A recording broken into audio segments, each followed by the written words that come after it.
Chris Mackowski of Emerging Civil War. I've been exploring the Stones River battlefield, and I want to give a special shout out to Ranger John McKay, who really helped get me oriented here. It's been years since I've been out here and had a great conversation with John. I want to say thanks for his work.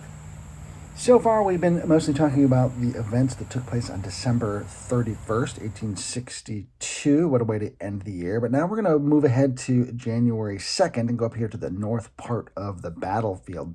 After the fighting, as intense as it is on the 31st, Bragg really expects Rosecrans to give up and move. And so when dawn comes, he's expecting to have this uncontested battlefield, only to discover that Rosecrans hasn't gone anywhere. And Bragg doesn't have a plan B, so he's got to try to figure out what to do next. So really the 1st of January is going to pass with the two armies skirmishing. Blood will be shed, but no major assaults. So Bragg's going to cast about looking for an opportunity, and he's going to look to the far left end of the federal line, a place today called McFadden's Farm.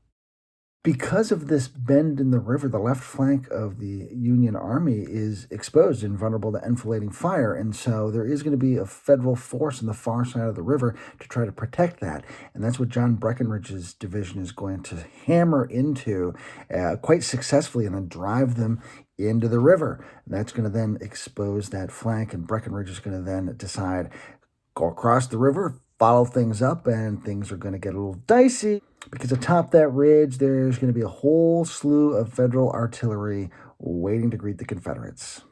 Before we head down to the fort itself, I just wanted to come over and take a look at these artillery pieces. As I mentioned, there were 57. The obelisk says 58. A couple of the waysides say 58. Others say 57.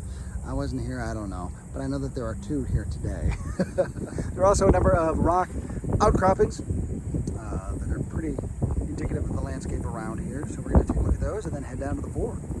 Following the success of Breckinridge's attack, Federals are going to stream across the McFadden Farm ford, say that 5 times fast, and head back up to the main Federal position, which is off in that direction. There, they're going to find the protection of 57 Federal artillery pieces. Breckinridge is going to send men in pursuit, specifically the 4 Kentucky regiments of his former Orphan Brigade. He used to command these men before being promoted up to division level. They're going to stream across this ford as well and head up to those heights to meet those same guns, which are going to open fire on them. And the casualties are absolutely going to be stunning. Of the 1,200 men in the Orphan Brigade making this attempted cross, more than 430 of them are going to fall as casualties. Breckinridge will cry, "My orphans, oh my orphans, they are being cut to pieces." Breckinridge's entire division, in fact, sustains pretty heavy casualties, about 1,800 casualties as a result of this. And that's going to end the action on this second day of battle.